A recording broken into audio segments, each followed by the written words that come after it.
आज भाजप पक्षात दाखल झालेले काँग्रेसचे माजी आमदार दिलीप माने यांचे आमदार सुभाष देशमुख यांनी कौतुक केले आहे।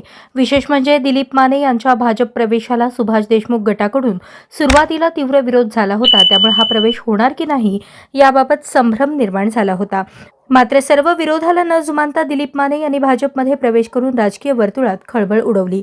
या घडामोडीमुळे सोलापूरच्या राजकारणात नवे समीकरण तयार होण्याची चिन्हे दिसत असून आगामी काळात याचे परिणाम दिसून येणार असल्याचे बोलले जात आहे। असं वाटतं की याच्या अगोदरची निवडणूक विजय मालक आणि दिलीप माने म्हणजे खरंच दिलीप मानेचं कौतुक आहे, ते पटवण्यात हुशार आहेत असं माझं मत आहे।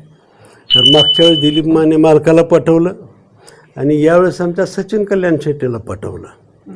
मी दोन्ही वेळेस भारतीय जनता पक्ष म्हणून लढलो आहे।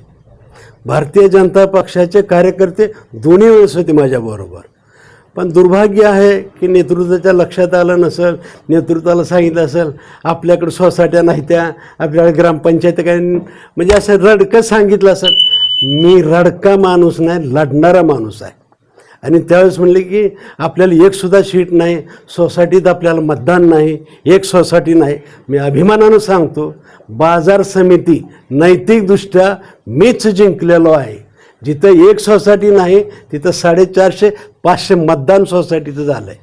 आणि जिथं मला एकही ग्रामपंचायत, कमी ग्रामपंचायती होत्या तरी परंतु 3 उमेदवार माझे निवडून आलेत।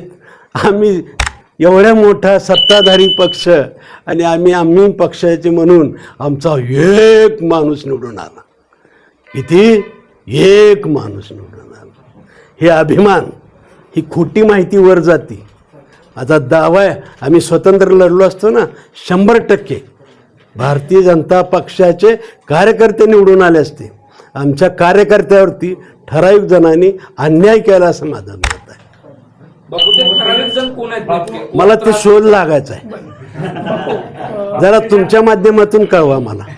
मी नुसतं आत्मचिंतन करत, मी लढतच राहणार काय बी झालं तर। असं आहे, प्रत्येक नागरिक म्हणत असतो, जेवढे मतदार आहेत ते सर्वच म्हणत असतात आम्ही तुम्हाला मतदान टाकलंय म्हणून। तुम्ही कुठल्याही गल्लीत चाला, गल्लीत म्हणजे विरोध करणारा माणूससुद्धा सांगत असतो की मी मतदान केलं। मग होयच म्हणायचं, निवडून येईपर्यंत आम्हाला सगळ्याच्या दारोदार फिरावंच लागतं आहे।